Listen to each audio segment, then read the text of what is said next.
From the Detroit Free Press, I'm Robin Chan with today's voice briefing. It's Wednesday, August 9th, 2023.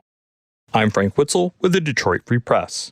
Two recent driving studies, one with bad news, the other with good, offers drivers in Detroit a warning and motorists across the state some hope.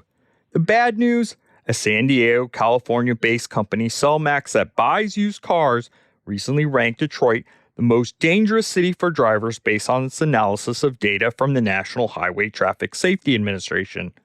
As for the good news, Cambridge Mobile Telematics, based in Massachusetts, concluded in a recent analysis of Michigan's new hands-free law that it appears to be working. Michigan drivers in June spent an average of 1 minute and 47 seconds per hour on the road handling their phones. But after the law, phone distractions fell to an average of 1 minute and 35 seconds per hour, an 11.2% drop.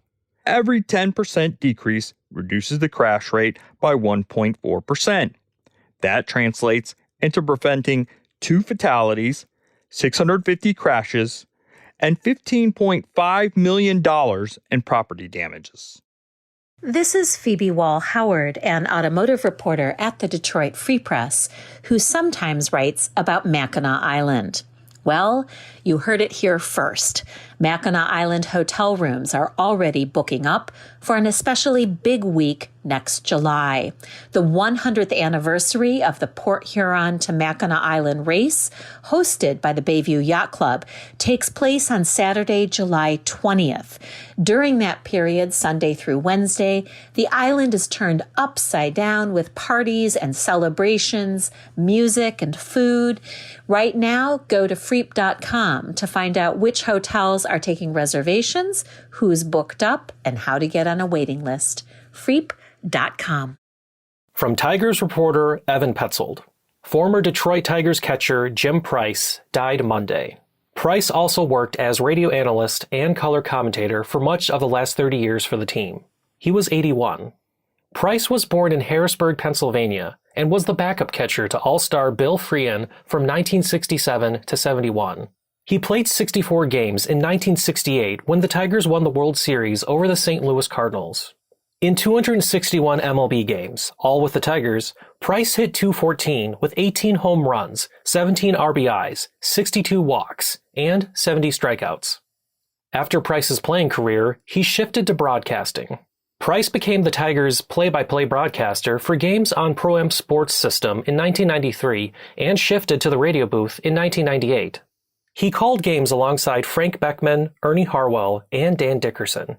Dickerson stated, quote, "This is such sad news. Jim and I were together for 24 seasons and experienced both ends of the spectrum with our beloved Tigers.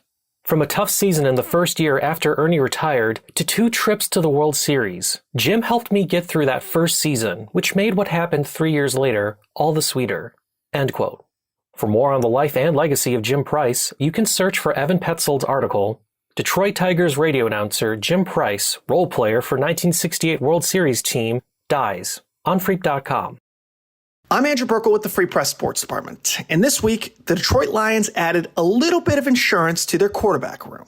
There's nothing worse than an injury to your starting quarterback derailing your entire season. It's happened countless times at nearly every level of football. So the Lions recently decided they wanted to bring in one of the best backups in the league, Teddy Bridgewater. Calling Bridgewater a backup doesn't really do him justice. He has made 65 starts in his career and has won 33 of them. A brutal knee injury early in his career sort of derailed him from the starter path, but Bridgewater has been described as a true professional, and one person he made a great impression on was, you guessed it, current Lions head coach Dan Campbell. The two spent time together in New Orleans, and over that period, Bridgewater filled in for Drew Brees when he went down with an injury, and led the Saints to a perfect 5-0 record when he was out. But it wasn't even really what Bridgewater did on the field that left Campbell impressed. On Tuesday, Campbell reminisced about how Bridgewater would get the young receivers on the Saints together before the games and run through the entire game plan, quizzing guys on where they should be and preparing them for the challenge ahead. With all due respect, the Lions will hope Bridgewater won't take a single snap this season. This is Jared Goff's team, and if Teddy Bridgewater is in, that means Jared Goff isn't. But as Campbell detailed on Tuesday, Bridgewater is the kind of guy who can make an impact even if he never sees the field. Find more from the Detroit Free Press by visiting freep.com. That's FREEP.com. Thanks for listening, and you'll hear more from us tomorrow.